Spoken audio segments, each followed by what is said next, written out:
Rams Squad Show is back. I'm Gavin Carlson. I'm still in pain, and I'm starting to wonder, is it time to question boy wonder Sean McVay? And I'm Doug McCain, and it's going to be the Temple of Doom for Indiana Jones and these Indianapolis Colts. Hey, what up, squad? It's your boy Brock, and this is a must-win for the Rams this week. Whose house? Rams house. It's the Rams Squad. Everything Los Angeles Rams every week. Breaking down all the big hits and game-changing plays from the City of Angels. The way only the Locked On Podcast Network can. Here comes the Rampede. The Rams Squad Show starts now.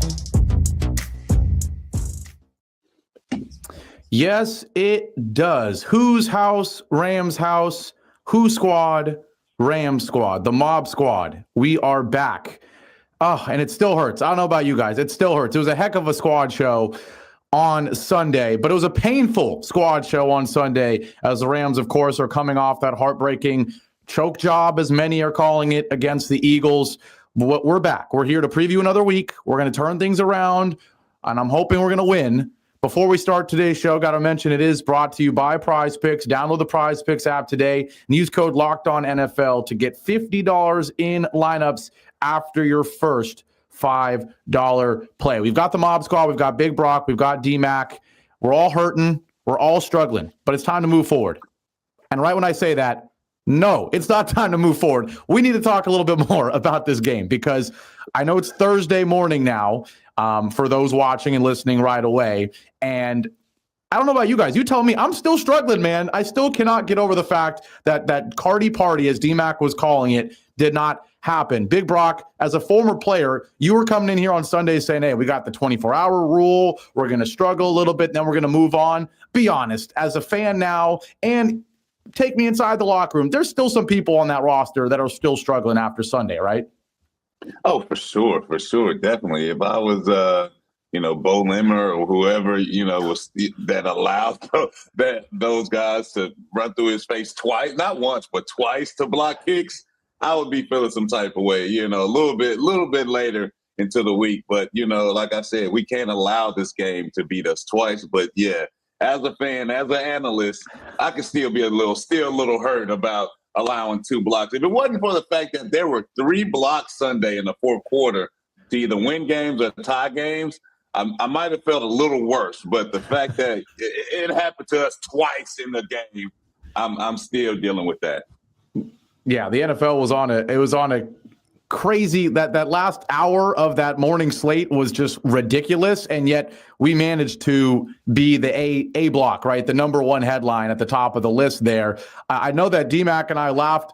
Big Brock, not a fan of PFF, but I'm sure you were a fan of hearing Bo Limmer got a 0, D-Mac. Zero. So just so you know, Mike Brockers has been retired for a couple years now. He had the same PFF grade as Bo Limmer did, a 0.00, and same with you, Gavin, and same with myself. We both had the same exact PFF grade as Bo Limmer at 0.00. But yeah, obviously it hurts. When he went into the game and Dots went out of the game, they took advantage of that. We understand that. But look, the truth of the matter is, and maybe it's just because I've done a couple shows since then, so I've had a time to process and get over a little bit. More I look at it, like a lot of weird stuff had to happen. I mean, Gavin, as you point out, that early window was drunk for the NFL, right? A lot of crazy stuff happened. And I looked it up after our show. The last time you had 2 blocked field goals in the fourth quarter was 1978. I mean, think about how improbable of a victory that was. If that did not happen, if you make one of those kicks, we're talking about, wow, this is a 3-0 Rams team. This is the best team in the NFL. This is a team that did not play well in the second half, but still managed to beat the defending Super Bowl champions in their house. And I'm hoping that this is a character-building loss for the Rams. Brock, that might be some BS. I'm interested to get your take on that. Like, can a regular season loss do things for your motivation, your psyche that kind of drives you because you kind of remember this sting from that loss? But look, it was in Philly, a loss in Philly. I look at Rocky losing to Apollo Creed, losing to Clubber Lang, losing to Apollo Creed in the beginning of Rocky 4, and then Rocky ends up getting the dub at the end. So sometimes you got to take a loss early. It fuels you, and in the end, you end up being the winner. Hopefully, the Rams, just like the time of these lots of the 49ers, all those years, the regular season, they got the win that mattered in the 2021 NFC Championship game. And I'm hoping that's a similar situation here against these Eagles. Yeah, and the funny thing is, like, you brought up a great point on the post-game show of, hey, are the Eagles becoming the new Niners for Sean McVay?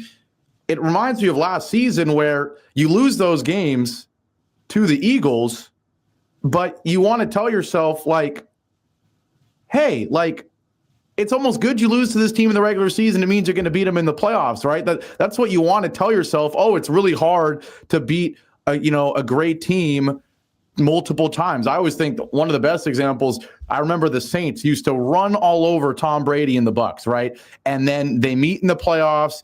You're thinking, all right, the Saints are hosting the Bucs. They've ran through the Bucs. They're shutting them out. There's memes. There's Sunday Night Football crew picking all picking the Bucs to win, and they get, shut out and all this. And then Brady goes in there in the Superdome and beats them. It's like you almost don't want to beat the good teams in the regular season. But I don't know, something about this. There's no way of feeling good about the results yesterday. Geez, it feels like yesterday. There's no way to justify it. It's something that you hope doesn't hurt this team going forward. Like we're saying, Big Brock, I know there's people in the locker room telling themselves that they've moved on from it, but I don't think anybody has fully moved on from it. I think one of the big talking points from that game, of course, arguably the number one outside of the block kicks, is the Rams can't get things done in the red zone, and a lot of pointing fingers. That's always going to happen. There's going to be those Monday morning quarterbacks. They're going to blame the coach. They're going to blame the quarterback. They're going to blame the receivers. I've got people saying Devontae Adams should have caught that ball in the back of the end zone. I don't know if he should have. There's people saying Stafford's washed. We've got Eagles fans calling us out for everything under the sun. Big Brock, a few days removed now from that game, what is your biggest takeaway from that Sunday loss? Is it Matthew Stafford? Is it the offensive line? Is it something else? Man, it's definitely, something that I looked at a little bit in depth, especially after we got off our show. I think we forced the ball a little bit to Devontae, early when in the Titans game. I think we threw the ball to him 3 or 4 times, just trying to get him some touches in the end zone. And now I feel like we look to him, when we get in the red zone, we look to him first, and throwing him a fade ball, throwing it to him in the back of the end zone. And I watched the Lions game on Monday night, and I seem to always see them getting something funky in the red zone because it's much tougher to score in the red zone. I don't think the fans realize that. Like, yeah, the end zone is right there, but there's less routes you can run. There's less things you can do in the red zone. The defense it's almost like they got their backs against the wall. So it's like, it's harder to call plays, and it's more condensed. So it's definitely harder to score in the red zone is what the fans need to realize. So I feel like we need to kind of get out of our standard of operation where we're getting 11 personnel, 12 personnel, call out little red zone plays. We need to get a little funky, man. We need to, call some option plays with Kyron and, have Kyron Mancorin in the back, in the backfield, and maybe run some trick plays or something, because when you get down there as an offense, it's much tougher to score. So you have to be a little funky with your play calling, things like that, to get in the end zone. I mean, you can't run, like I said, you can't run your standard operation when you get down there. So for me, man, it's more about kind of getting out of ourselves, doing some self-scout. And I know that's what they do, but doing some self-scout, maybe look around the league of some good red zone plays that other people are running and try to run those things. Yeah, absolutely. I mean, it's just so frustrating. I mean, I look at that Ravens game, right? And yes, talk about the Ravens and Lamar Jackson. When you think about having a mobile quarterback, there was that series where it was first and goal at the 30-yard line at the 3, and he ends up taking an 18-yard sack, right? And we're talking about a Lamar Jackson MVP, best passer rating, most mobile quarterback, really him and Vic probably in the history of the league. And even they have some issues getting into the red zone. It's a tough nut to crack sometimes, a tough putt to get in. And look, it's a shorter distance. And like Brock pointed out, all those things, not as many routes you can run. But I totally agree that if there's something that you can take away positively from this could be a little bit of a come to Jesus moment for Sean McVay in this offense, knowing, hey, we have to open things up, because what has not worked for us for the last couple of years is just trying to have Matthew Stafford throw from the pocket, have Kyron Williams run in between tackles, do things that are predictable. And I think that's kind of where you're getting to, Brock, is there's just too much predictability with this Rams red zone offense. And I look at their big losses, right? Look at Detroit a couple years ago, over 3 in the red zone, right? Similar situations. Matthew Stafford overthrowing receivers down towards the end zone. And yeah, him not being a mobile quarterback, I think is also a disadvantage as well. I look at Detroit. You mentioned funky. Hey, pitches, going, countering, going the other side. I mean, there's a lot of interesting things that I think you can do. And I think you have the talent to do that. I think that's the other thing too. I mean, you look at Detroit, it's just a different way that they run their offense on a shorter field. I mean, instead of running between the tackle and the guard on the right side in the heart of the defense, you can do some misdirection. You can hand it off on a pitch play. I mean, I think that had this happening early in the season, that I would be shocked if the meeting on Monday wasn't, hey, we know that the offense is good from the 20 to the 20.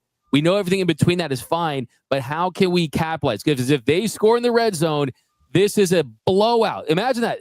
This could have been not only, hey, the Rams beat the reigning Super Bowl champions in this house. No, the Rams absolutely BTA'd them, right? It could have been absolutely a blowout in Philly. That's what was a possibility if they had executed just a little better. That's what makes me optimistic. I know that, Gavin, you're still hurt, and I respect that about you. I really do. I really do. But me, I look at, they shut down Saquon Barkley, less than 3 yards per carry. You really, for the most part, you have had Jalen Hurts until the end of the game. You force him to beat you as a passer, and they did that because your secondary wasn't playing well. But there's a lot of things that worked in your favor in this one. It's just finding a way to put it all together against a great team. And they proved that they can hang with the big teams in this league.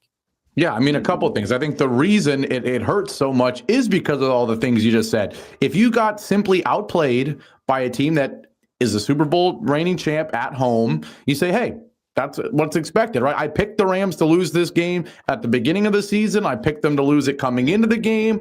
Like, I would have been okay with that. I'm the one who should be accepting this the most. But then when they come out and show us, wait a second, I'm sitting there the first quarter, even without the touchdowns and the field goals. I'm yelling at my screen, oh my God, this game would be over if we had touchdowns. But you know the number two thing I'm thinking? Wait, D-Mac is right, man. This might be a top 10 offensive defense. This might be the Super Bowl coming back to LA, right? Like, it's hard not to think those things when you see 19-7, knowing it should have been 27-7. And that's why it hurts so much. Going back, I really love the conversation about the Lions, Brock, and D-Mac. I mean, yeah, that 4th and 2 and the middle of the field where you're sitting there going, why even go for this? Like, but to not only go for it, then you're thinking, okay, it's 4th and 2. It's too far to run. There's no way they're doing anything other than giving the ball to Amon-Ra St. Brown. But of course, the Ravens are going to be ready for that, and they're not going to be able to get on the ball. Well, guess what? They find a crazy, unique way, play action, Amon-Ra fakes blocking, peels out. They throw a teardrop. It looked like a Chris Paul floater. I mean, it was beautiful, right? And so what Travis Rogers says with D-Mac on the show that I loved when you're using that boyfriend-girlfriend analogy with Devontae Adams is, hey, Matthew Stafford, he broke up with Devontae midway through the game, and he ran back to his ex and Puka, right? What's unique about the Lions is they can, quote-unquote, run back to their ex and keep throwing the ball to Amon-Ra, but do it in a different way each time. It feels like with the Rams, if Puka runs across the middle, and if that's not open, the Rams are cooked, right? And so I think it's kind of finding a happy medium between, I don't know if the Rams have the, triple lateral, flea flicker, throw it to Jared Goff in the end zone that the Lions have, but they also don't just need to close their eyes and blindly throw the ball to Puka or Devontae. I think there's an in-between, and I trust Sean McVay to find that in-between. I don't know what it is. It feels like he thought his solution to the red zone was just bring Davante Adams onto the roster and just blindly throw the ball to him in the end zone, right? I think that's not what Sean McVay typically does. I think that's him almost deviating from typical Sean McVay, which is let's still run the ball, let's do play actions, let's do motions. I think he thought, hey, I've got it between the 20s. When we get in the 20s, I don't know what to do.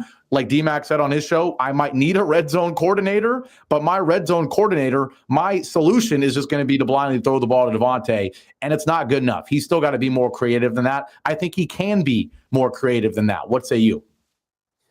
Yeah, I would say, it does feel, in Sean McVay's defense, and we'll talk about this more probably in the next segment, but he does feel like he kind of has one hand tied behind his back when it comes to red zone play calling, just because doesn't have a mobile quarterback. He doesn't have a tight end right now that he trusts in those spots. You're still getting used to Devontae Adams. And I do think, yeah, you have been forcing the ball to him. And I think that it's because of his name and who he is and his stature. And I think that is worth doing. If it sounds crazy, I almost would rather force the ball to Devontae Adams, even if bad things happen early on the season, just because you need to make him feel like he is essential to this offense and integral to this offense. And you don't want to in any way maybe lose him even a little bit early on. So you have to make him look, you got to make special players feel special. And Sean McVay is great at doing that. But I just think that when this team has success running the football, keep doing it. Like they're averaging 5.2 yards per carry. So when you average 5.2 yards per carry, that means if you just ran the football, you could march down the field and get in the end zone, right? I mean, just kind of that's what that means. So I think that sometimes I hate to use the word like too cute with Sean McVay, but sometimes it feels like, hey, like why are we going away with what's working? And the run has been working. And that's another thing to feel really good about too and encouraged by is the fact that it does appear like the Rams have a true two-headed monster in their backfield. And with Matthew Stafford dealing with the back injury and just playing through that, and you're still building this offense out, and you're hoping to integrate Terrence Ferguson at some point, to have a running back tandem that you can lean on in the early part of the season, I think it's going to be huge.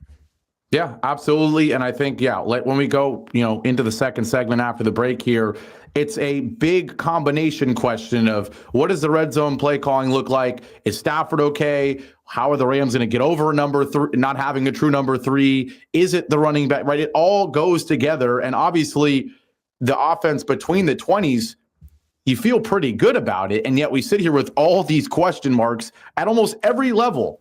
The quarterback, the play caller, the number 3 receiver, how we're going to deploy the 2 running backs, just because none of it freaking matters unless you get it done inside the 20, and they haven't done that. So we'll talk about that. We, of course, are previewing a game against the Colts. We'll get to that. We'll make our predictions. It's all coming up on this. I can't wait for this next Sunday edition of the Locked On Rams Squad Show. We'll be right back. Now, today's show is brought to you by the wonderful people at FanDuel. Look, the NFL season is here, and FanDuel is making sure you're ready for kickoff, every kickoff now, with the can't-miss offer. Right now, new customers can bet just $5, and if your bet wins, you'll get $300 in bonus bets to use across the app. Now, look, I know we can't do it in California, but when you're in a state where you can, I always use the example of when I took that trip to New York a couple years ago, and I was sitting there at Yankee Stadium, just ripping FanDuel slips, ripping live bets. The interface is great. The app is great. And what makes it even more fun is when you're betting on a team in the middle of the game and you're reacting to what's going on, and you feel like a wizard. You feel like a genius. And with FanDuel, it makes it quick and easy to do that. Plus, they've got these great promotions where even if you struggle a little bit, and maybe the first bet doesn't hit, or maybe you lose some money at the beginning, they're going to make sure, they're going to throw more money at you to keep you going. So then it's up to you to make it work. So if you're ready to play, download the FanDuel app now by visiting FanDuel.com to get started. That's FanDuel.com to place your first $5 bet. Back here with the Mob Squad, the Locked On Rams Squad Show, still reeling a bit from that Eagles loss. I know there's a lot of Eagles fans, D-Mac and Brock, that they hate us after that show. I mean, I got people in the comments calling me crybaby Mahomes. I was telling Brock, I've gotten Russell Wilson before. I've gotten Tua before. I've never gotten crybaby Mahomes before, but I thought it was all hilarious. It's all in good fun. That fan base is great and horrible at the same time. And I'm hoping we meet again, because it means the Rams are back deep in the playoffs. Now, let's keep this offensive talk a little bit longer. There's still plenty to talk about. D-Mac brought up a great point in terms of abandoning the run game. My question is a run game good enough to hide the fact that the Rams don't have a number 3 passing option, right? And I know D-Mac and Travis, they went on and on, rightfully so, about Tutu Atwell and Ferguson and what's it going to be. Brock, I'll start with you. Do you think this team needs a true number 3 to step up, or is there 1 and 2 and they're 2 in the backfield and Sean McVay and a healthy Matthew Stafford enough where we don't even need a number 3. We just need to lock it in with our top options more? Absolutely. I think they have to find a number 3, because we know what Puka is going to do. We know what Devontae is going to do. we need an option that the teams aren't going to guard, or that it's a mismatch, or they're not just one-on-one versus their number 3. So our number 3 has to win. So definitely I feel like we need to find our number 3 option in this offense. But going back to the red zone, we just got to get creative, man. Like, we have to start implementing, Devontae inside the line of scrimmage, as far as like bring them in closer, not having them at that X receiver all day where he's just outside running, those same X receiver routes. Like, bring him inside like you do Puka. Like, make them guard him, because he's so good off the line of scrimmage. He's so good, with how shifty he is with his footwork and things like that. You have to make these guys think, make the defense think. And I know it's early in the season too, so I understand, game plan. You don't want to give everything away. It's a long season. But as we go further throughout this season, I want to see Devontae more into the line of scrimmage with the offensive line, kind of how you use Puka, have Puka at X and different things like that. So defenses have to get ready for that. They have to have that on their mind. Run some sweet plays with Devontae. Like, do creative things that defense aren't ready for. But as we go back to the topic at hand, definitely I think we need to find our number 3 option. Is it Tutu Atwell? Is it Tyler Higbee? Like, how can we get the tight ends involved? We definitely have to find that number 3 option to open up the playbook a little bit more, for sure. I feel like D-Mac is the 2-2 truther, right? What you say you?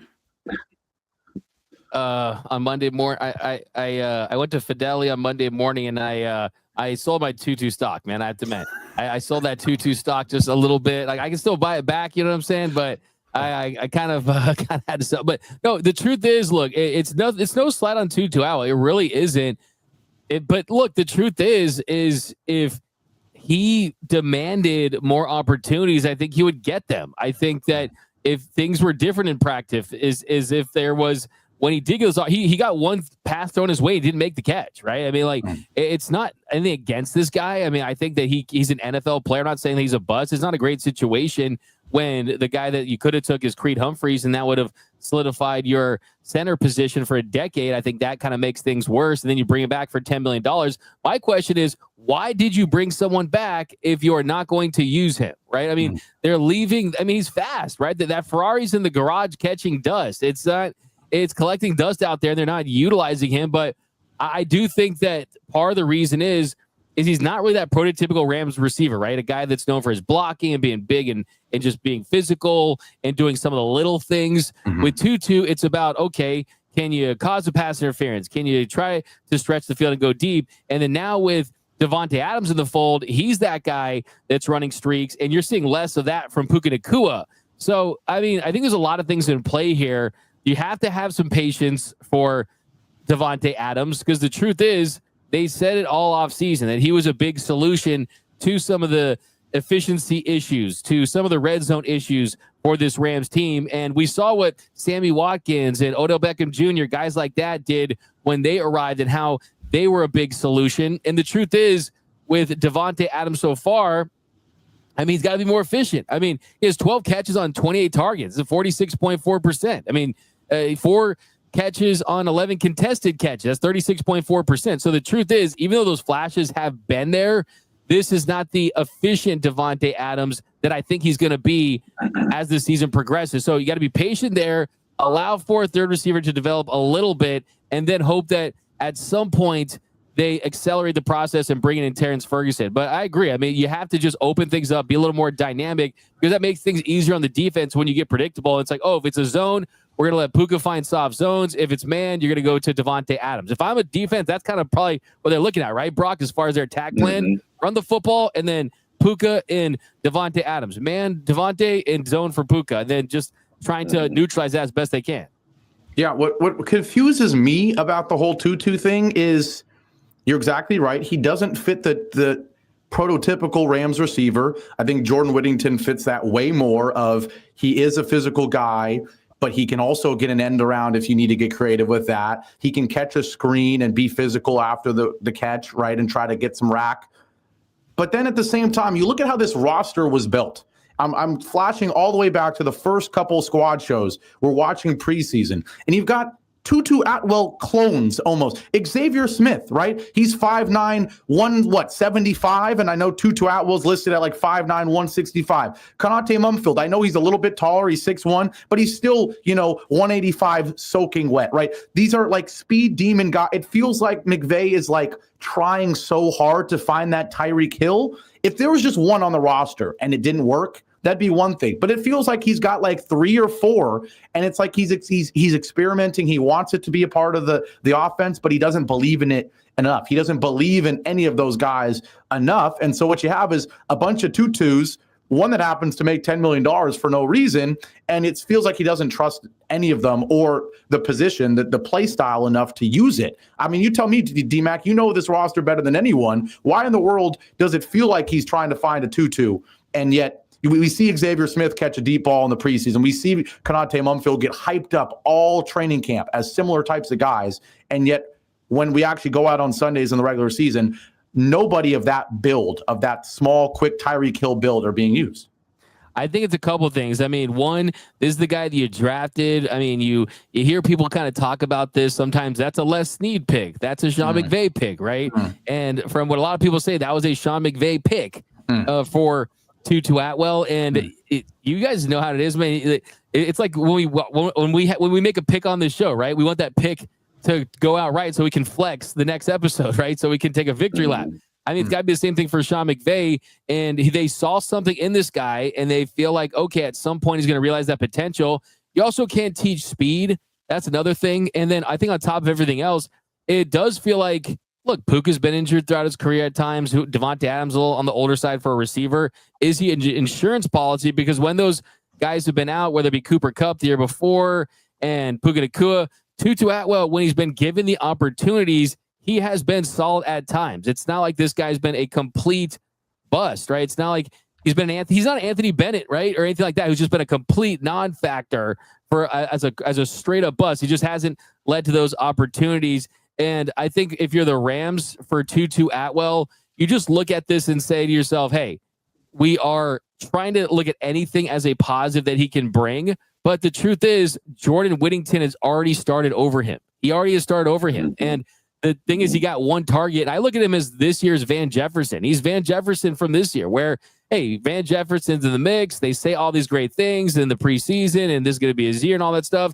And then he gets traded to the Falcons. So I wouldn't be surprised if something similar happens to Tutu Atwell. I don't think it has a ton of trade value, but it's got to be frustrating for himself, too. I'd be pretty frustrated about Tutu Atwell, but you got to demand and earn that playing time. That's for sure. Yeah, it'll never make sense to me, because you're right. It feels like a McVay pick, but it's almost like the type of receiver is the pick more than the specific guy. It feels like he's wants that unique wrinkle, and because of that, in the back of my head, maybe I'm too much of a Sean McVay defender. Maybe it's because I still think he is boy wonder. But I'm just the same way you guys are like Ferguson. He's going to be implemented in this offense at some point, right? Part of me is just like, there's got to be a plan in week 6 and week 7, something where we see Tutu Atwell unleashed. It just doesn't make sense. It doesn't make sense. And I could go on and on about it. We could all go on and on about it, but we might never get the answer. And it might end, like you're saying, in a trade for a 7th round pick, which would make us all want to blow our brains out a little bit. But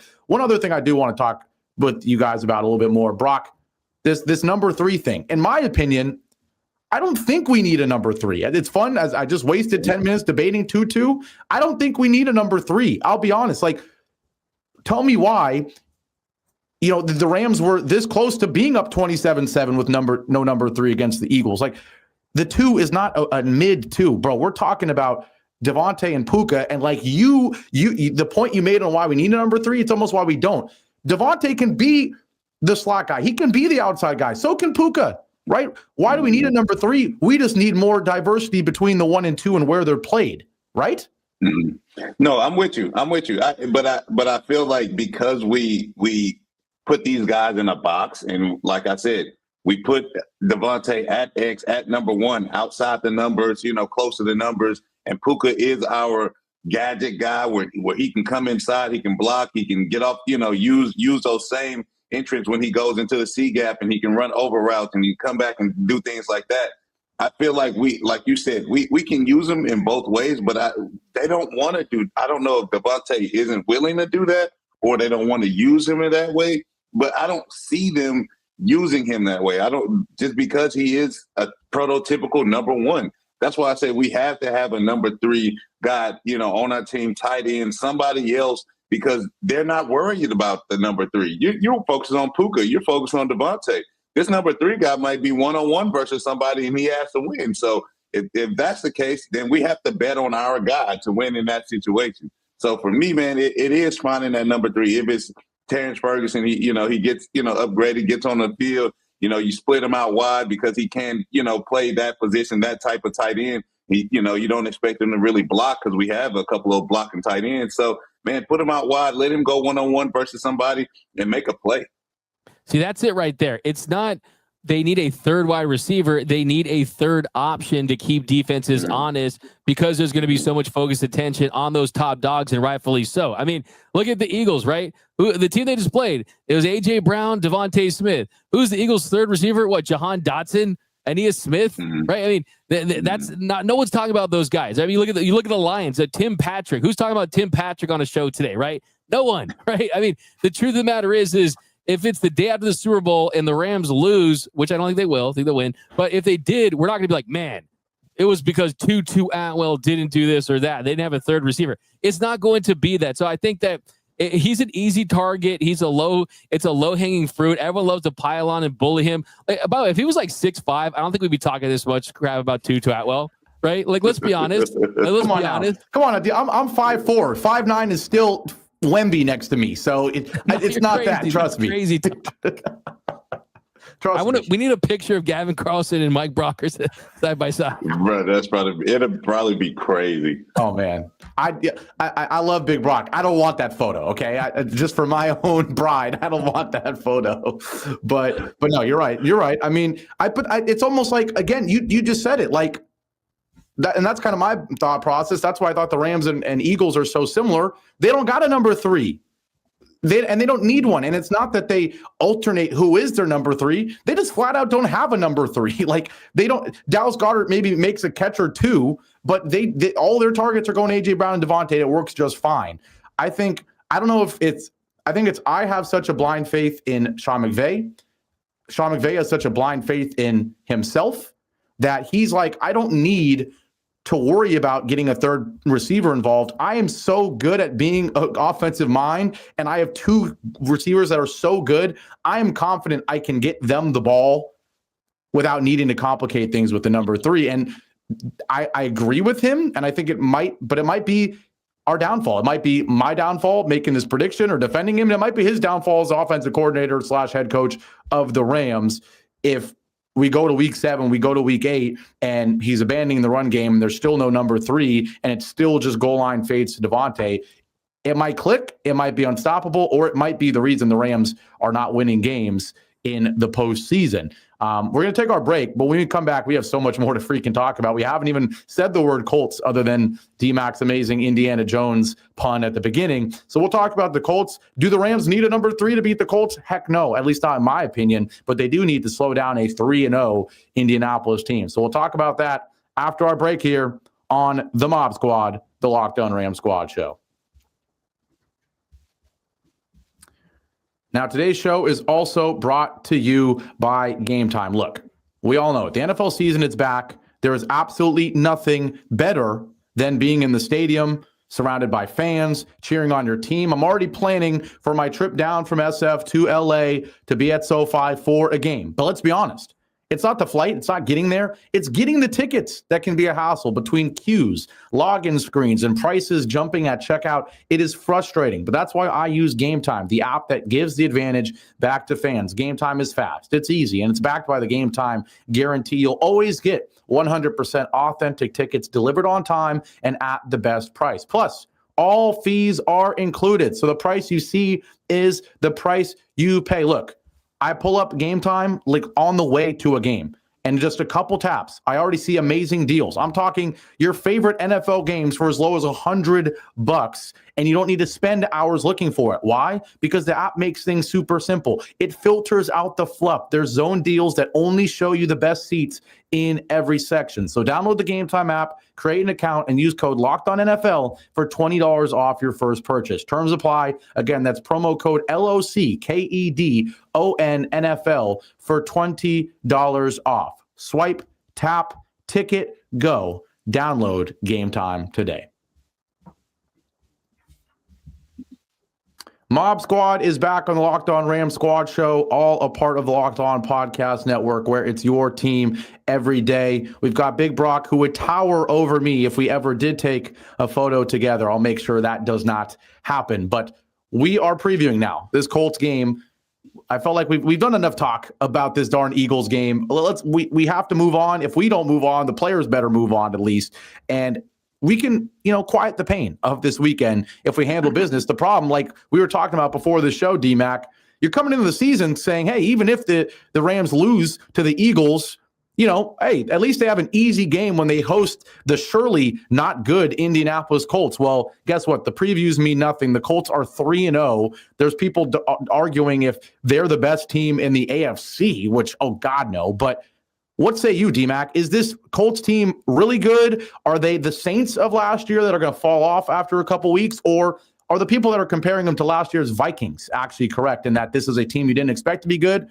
And hey, their schedule's not that hard. They might win a lot of games this season. Yeah, it's like that Atlanta Hawks team from a couple years ago, right? I mean, they put up a lot of wins in the regular season, but they weren't a real playoff contender. Look, I think they're good. Like, they really are. I mean, they have the comeback player of the year in Daniel Jones. They have the surprise team of the year. Jonathan Taylor has played like an offensive player of the year level candidate. Their defense has been really solid. They're putting up points. And that's the thing that really, really is encouraging if I'm a Colts fan, is this offense is absolutely humming. And look, I mean, this is a big test for them. And I think this is a game that everyone expects the Rams are going to win, especially coming off that loss against the Eagles. But no, you cannot take this Colts team lightly. You absolutely can't take it. Look, the Rams went into Indy a couple years ago with the Richardson at quarterback, and they had to have a walk-off catch by Puka to win the game. I mean, it's the NFL. It's early on this season. I think, though, that this is a different Daniel Jones. This absolutely is a different Daniel Jones. He's a lot better against the blitz. He was one of the worst against the blitz when he was with the Giants. Now he's one of the best against the blitz. Brian Dable clearly was not the right coach for him in New York, and he's riding high. This Colts team is riding high, and I do think that the Rams are going to have to be at their best if they want to win this game handily. I think they're going to win this game. I'm going to give you my score prediction, but I do feel confident in a victory in this one. But to think this is like a Falcons, Panthers, or whatever these blowouts are, I don't think that's what's going to happen on Sunday. What about you, Brock? I mean, as someone who's been in the league, you've seen teams exceed expectations. I don't know. You tell me. Do teams know kind of what the preseason sort of predictions are from them? Like, have you been on teams in the past where, maybe the outside world says you're going to finish a certain way and you know that and you think about that? And considering that, is this Colts team still going into every week with the chip on their shoulder going, hey, we got nothing to lose? Oh, absolutely. Absolutely. Because nobody thought they would be this good, So the surprise is, Daniel Jones actually being a good quarterback, him actually throwing some TDs and, scoring points, as Doug said. I think the biggest thing for us, as players, when we go into it, we have to simplify the game. I think that's the biggest thing, stopping the run, make a team one-dimensional. I still have my money on if you make Daniel Jones beat you, and if we're okay with Daniel Jones beating us and he goes out there and do it, okay, we tip our hat to him. But I think we're putting our money on Daniel Jones can't beat us with his arm. We definitely, if we shut this running game down, Jonathan Taylor, he's doing a phenomenal job this year. I mean, he's always had. He's been, very consistent throughout his career. But we just shut down Saquon. Like, I mean, come on, we just need to take that same effort. It's pretty much, you're playing Saquon again, in Jonathan Taylor. So shutting his run game down, putting our hat in the basket on betting on Daniel Jones beating us. If Daniel Jones beats us, then, like I said, we tip our hat to it. Make it simple. Stop the running game. Make them one-dimensional and see how it fares out at the end of the game. Yeah, I'll be honest. If the Rams lose this football game, it's going to make me question a lot of things about what I think I know about football, what a lot of people think they know about football. It's what makes football so great is that you look at these two rosters and you're like, it should not be close. Like you're taking Stafford over Daniel Jones 11 times out of 10. Like maybe Jonathan Taylor is more talented than Kyron, but one's been more productive at most seasons. You look at that wide receiver core. I mean, Michael Pittman Jr. in Big 2025, that's your leading receiver. Come on now. I mean, I think Warren is an incredible rookie tight end, but he is a rookie tight end. Like, oh, it's the DMAC. Come on now. I saw that. I saw it. He's a Trojan, right? Heck no. But like you look at this team, this is a well-coached team, right? And that's the one thing that's great about football. Sometimes coaching can make the difference. I feel like Shane Steichen has been this head coach that people have kind of been like, man, I think he's a good coach, but they just can't get it done. I think he's a good coach, but Carson Wentz was terrible. I think he's a good coach, but Anthony Richardson stinks. And if you lose this game as the Rams, man, oh man, boy wonder Sean McVay, who I'm out here defending again and again, like you've got the better roster. Everyone thinks you're a better coach. You can't lose this game. You cannot do it. And like DMAC is saying, I think the Rams are a really popular pick this season. I'm looking right now at the USA Today article where they've got the picks against the spread, and 6 of the 7 have Rams minus 3.5, and they're all saying the same thing. It's such a trap. I'm still not sold on Daniel Jones. That's the first guy. The second guy, I'm still not buying Indiana Jones, but the ride has been fun. The Colts' biggest test thus far, they've beaten poor teams, but I don't think Indy can keep it going. Outside of the Week 2 victory against the Titans, the Rams win tight games. They'll do it again. The Colts seem due for a letdown. All of the narrative, it's all like, hey, obviously the Colts are going to come back down to earth, and obviously the Rams are going to be pissed off after blowing against the Eagles. Let's all pick the Rams. I'm terrified. That's a long way of me saying I'm terrified because all signs point to the Rams, and the NFL doesn't make sense. It doesn't make sense. DMAC, like, the Rams are just too talented to lose this game, right? This is just your classic take care of business game. They have to take care of business. And that's why when you look at these two teams, yes, on paper, the Rams are the favorite. I think it's 3.5 right now. Gavin will know that, right? According to FanDuel at the moment. So you're a home favorite against a team that's a 3-0 team. And just look, I mean, we zoom out, think big picture. I mean, 3-1 when you almost beat the Eagles on the road, you're like, oh, wow, they're firmly in that Super Bowl mix. 2-2 after a meltdown loss to the Eagles and a home loss to the Colts. Then, as you point out, Gavin, you're going to start to ask some pretty hard questions about this team, and you're going to really start to wonder, is this team who we thought they were, right? They are who we thought they were, right? I mean, is that with this team? We'll see about that. But there's a lot of really nice advantages that the Rams have in this one they can exploit. I mean, the Rams, their defensive line, they've been one of the best in the league. They can bring pressure with their front four. They're averaging 4 sacks a game. They're tied for the NFL league with 12 sacks. We saw Jared Verse flexing on him, doing the fly Eagles fly with Nate Landman getting the fumble recovery. And the Colts, they have the 4th worst pass rush win rate, and they have a pass rush win rate of 25%, which, I mean, that's the worst in the league, one of the worst in the league, the 4th worst in the league. And Matthew Stafford, when he has time to throw, and he's been getting it out quicker than ever this year, we know that that's going to help him not airmail those and miss Puka Nakua's on 3rd and 2s and miss Devontae Adams at times. So I think that you're going to see a really, really good, clean Matthew Stafford game. And I think, too, like I said, it is going to be the Temple of Doom versus Indiana Jones because they're coming. And they're coming for Daniel Jones in their house. And I think this defensive line is going to get after it. And I expect another 3 or 4 sack game from this team because they are going to try to make life heck for Daniel Jones. And I think on the other side, this defensive line for the Colts, they're not what we saw with the Eagles or the Texans, even the Titans, right? I mean, this is going to be the weakest defensive line they've seen so far. And I think that Matthew Stafford and the gang are going to be licking their chops. I expect a big, I think this is just a get-right game, like a real get-right game for the offense. And you're just going to see just cleaner, better football. And I think we talked about how good the running game was last week. I think we talked about how good the passing game looks after the game when we do the squad show on Sunday. Yeah, I mean, I think in terms of the matchup, what I'm looking at the most is the Rams defensively. You think how the Rams lost that game to the Eagles. What was it? It was A.J. Brown going out there and just being a freak and just being better than the Rams corners, right? And just eating them for lunch, right? I think that was the biggest fear coming into the season was, is the secondary good enough against elite receivers? ironically, in years past, or maybe even coming into this season, you're like, the Rams have kind of struggled to stop the run. Well, they've been shutting it down. And so you still feel like this is a Colts team. As good as Daniel Jones has been playing, it's still a Colts team that needs to live and die with Jonathan Taylor in the run game first. Let the run game create the pass. And if we stop the run, they don't have any receivers that are going to beast and feast on our secondary like A.J. Brown would, right? No, not at all. I mean, you look at the games that they won. They beat the Titans. They beat the Broncos, and they beat the Dolphins, who aren't doing so well. So this 3-0 team, I could say really, really, really boldly that this is a fraud team. Like, this is a fraud 3-0 right now, man. And I don't want. And my biggest thing is, like, I don't want the players, the Rams players, and things like that to start reading the articles, because if you start reading articles and you start looking at this, you'll start believing like, oh man, we should just show up and we should win.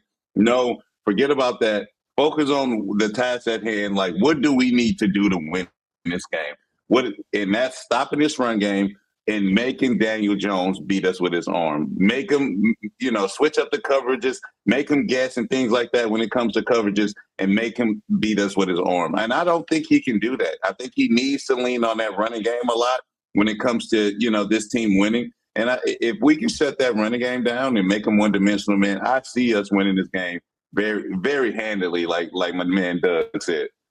See, my question for you, Brock, though, is as someone who's been in there, in the locker rooms, in the trenches, when you see a team like the Colts, what kind of narrative is the one that the player actually thinks? Do they see 3-0 Colts and go, hey, this is a 3-0 football team?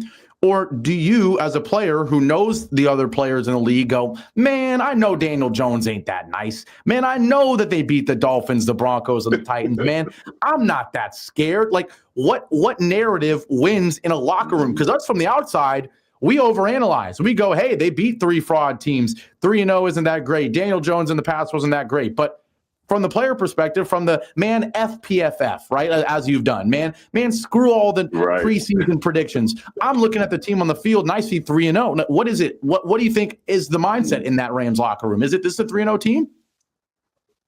For sure. I mean, obviously, this is a 3-0 team, but who have they beat? Like, that's what you look at. Like, who have they beaten? Obviously, they can look at us, but when you look at that Eagles game, for 3 quarters, we were handling them. We were handling the Eagles. So if we take that mindset out there, hey, we shut down the Eagles in the first half, 19-7, shut that running game down. We can do the same versus the Colts. And they don't even have close to an O-line that the Eagles have. So let's go out here. Let's do our thing. Let's shut this running game down. And let's see what Daniel Jones has. Let's see if he really is, like that meme where you take your glasses off and you put them back on, and he looks like Peyton Manning. But hey, is that Peyton Manning? Like, let's see if that really is him. So yeah, at the end of the day, man, you licking your chops to go back out there after a horrible loss that you just had versus the Eagles, but you got the opportunity to go against the Colts and take your frustrations out on them. So that's what I plan on the Rams doing this Sunday. Hey, well, I'm excited to hear the official predictions. I mean, it sounds like people are leaning a certain way. But when we come back from the break, I'm going to tell you, and I'm going to see if you guys disagree. I think this is sneakily one of the most important games in the NFL in the first half of the season. I'm going to tell you why, and you're going to tell me if you disagree, Mob Squad, after our last break here on the Locked On Rams Squad show. Now, finally, today's show is brought to you by Wayfair. It's always fun, again, having new sponsors every once in a while, new things to talk about. But when I see what the ad is, it's always nice to get something I'm familiar with.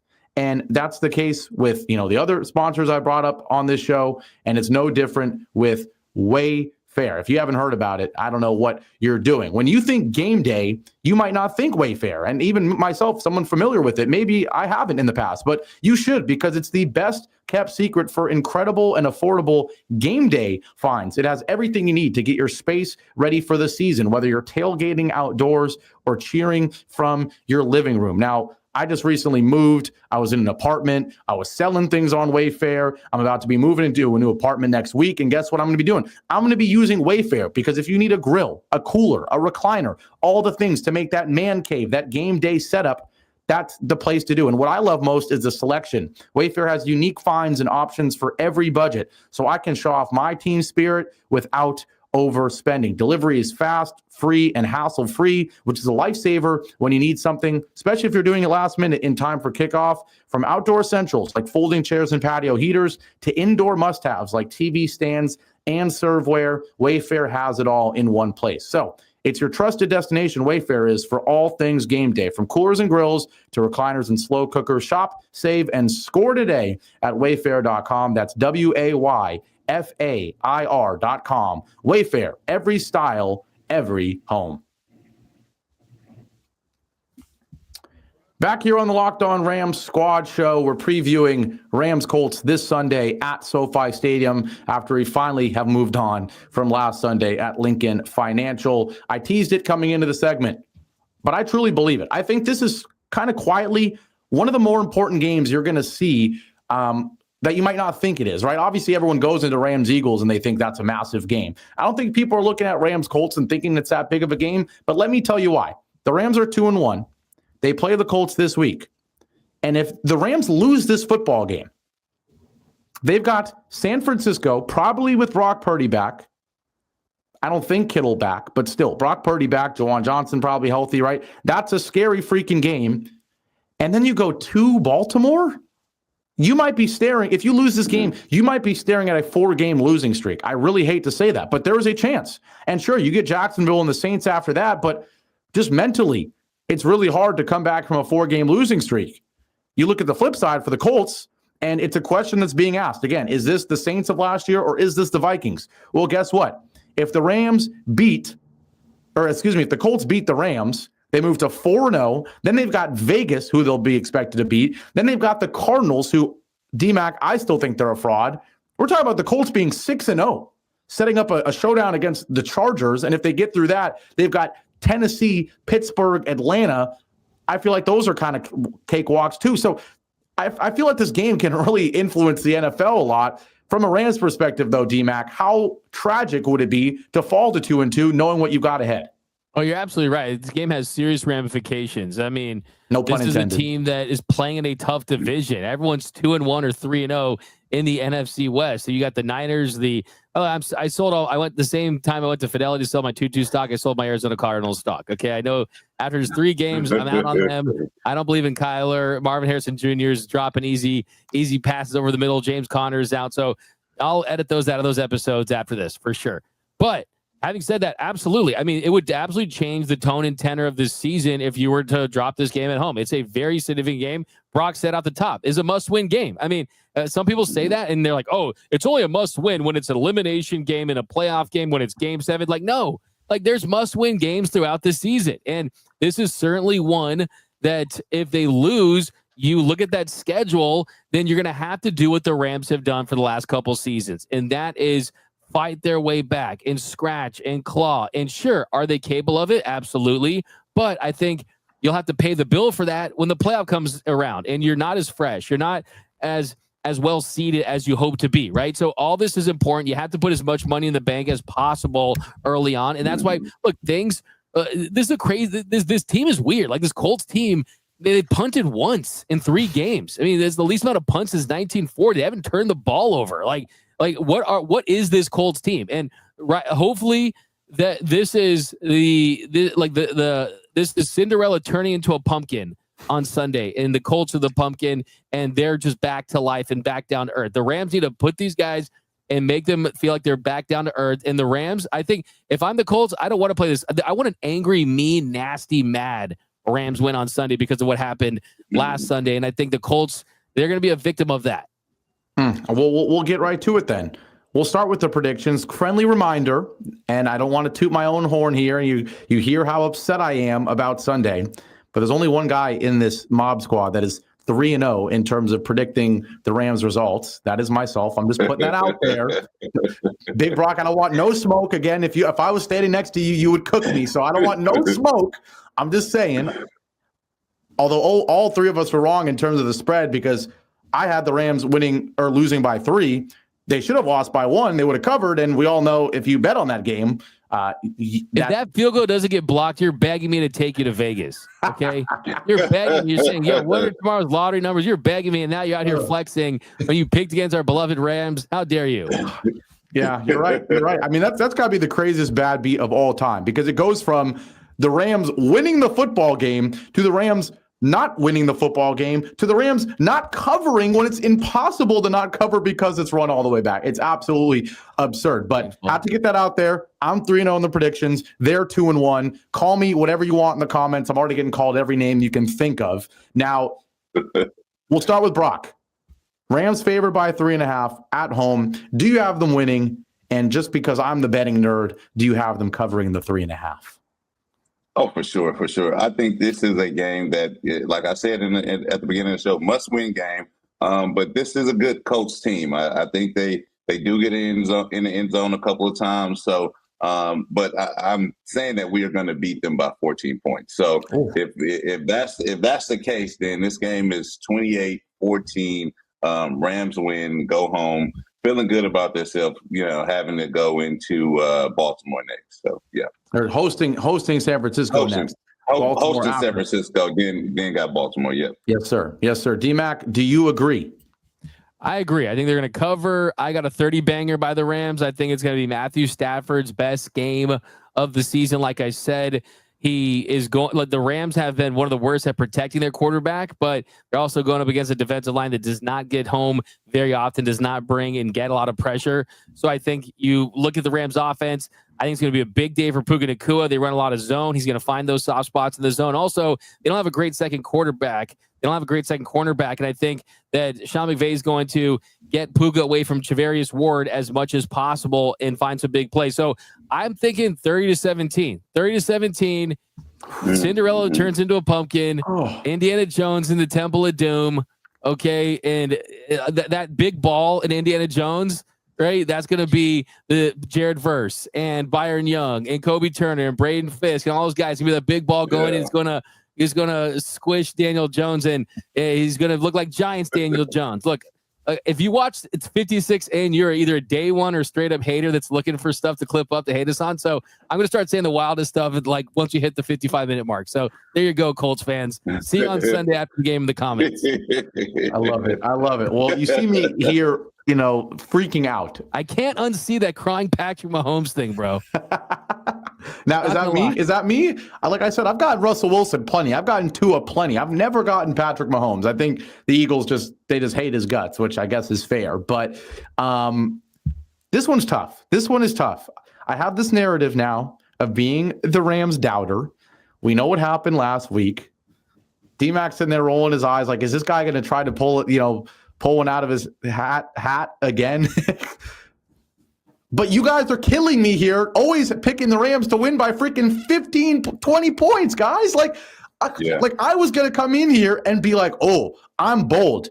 I've got the Rams winning this game by 10. Call me crazy. But Brock's got to win by, 14? D-Mac's got to win by 13. So guess what? I'm picking the Rams to win by 10. I'm not changing my mind. I've got Rams 24, Colts 14. That is what I have. I think Devontae Adams is going to have a good game.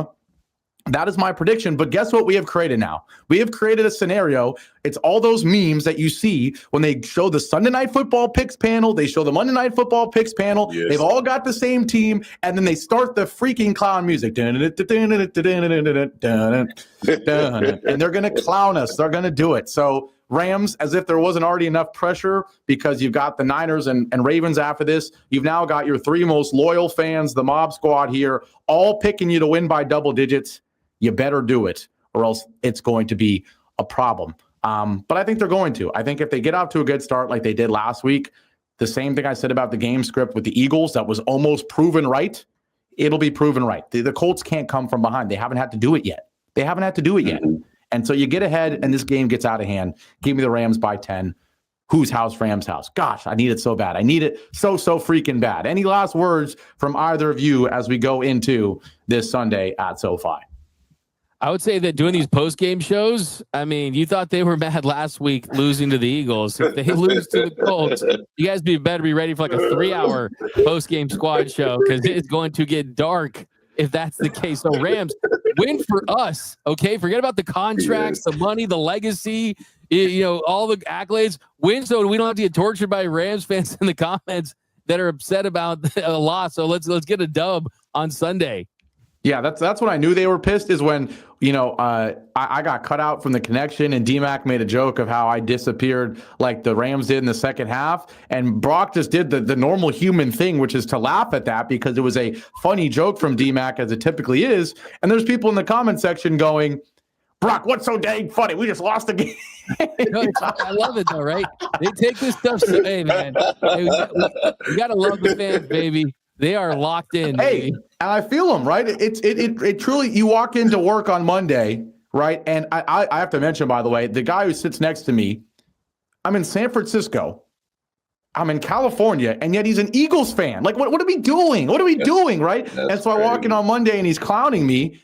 I get it. I understand why they're all in there pissed off, but I thought that was hilarious because, guys, as much as you guys think you are we when you say Rams, and then I say we when I think I'm Rams, Michael freaking Brockers played for the Rams. You don't think he's we? Like, who are we questioning if he's allowed to laugh at a joke after a loss? He played for the freaking team. I thought that was hilarious. But, Brock, what are you thinking? Are you scared? Are you feeling confident going into Sunday after you just made that 14-point bold prediction? My goodness. Man, I did. I'm feeling bold because I feel like this offense has to click, man. At some point in time, Devontae has to get in the end zone twice. We got to see Puka in the end zone, and then we got to get my guy Kyron in the end zone as well. So, man, I'm looking for big things. I'm hoping, crossing my fingers and my hands just crossed, that they can put this offense together and get in this end zone to really show and shut some of these guys, these fans up, and show that Sean McVay knows what the hell he's doing. Amen. I try to say that I'm not a man of hyperbole. I think a lot of people would disagree as the host of a show here where there's a lot of hot takes and opinions, but I don't think I'm exaggerating when I say this thing really feels like it's going to go one way or another. I think there's a narrative going on right now that the Rams are actually really freaking good and we're this close to blowing out the Eagles. And then there's a narrative of, hey, the fact that they collapsed shows they're no good. Matthew Stafford looks washed. They're going to lose this game and they're going to lose 2 in a row to the Niners and Ravens. It does feel like it can go in one of 2 directions. It doesn't feel like there's an in-between. And so that's a long yapping way of saying, just win the freaking game. Just win the freaking game. Please, please, please. But with all that being said, we're going to wrap it up. You guys know the drill. Hit that like, comment, subscribe if you somehow aren't already. I've got a long commute now in the morning, and there's nothing better than waking up and listening to Locked On Rams with D-Mac and Travis Rogers. So if you're not subscribed and doing all that, I don't know what the heck you're freaking doing. But we'll be back here Sunday. It's a 1 p.m. kickoff, so you know the show will be live right after the game, or right around 4 o'clock. We'll see you in here, and hopefully the comments are a lot nicer after a win. Have a great rest of your week. We'll see you on Sunday. Whose house? Rams house. Whose squad? It's the Locked On Rams squad. Take care.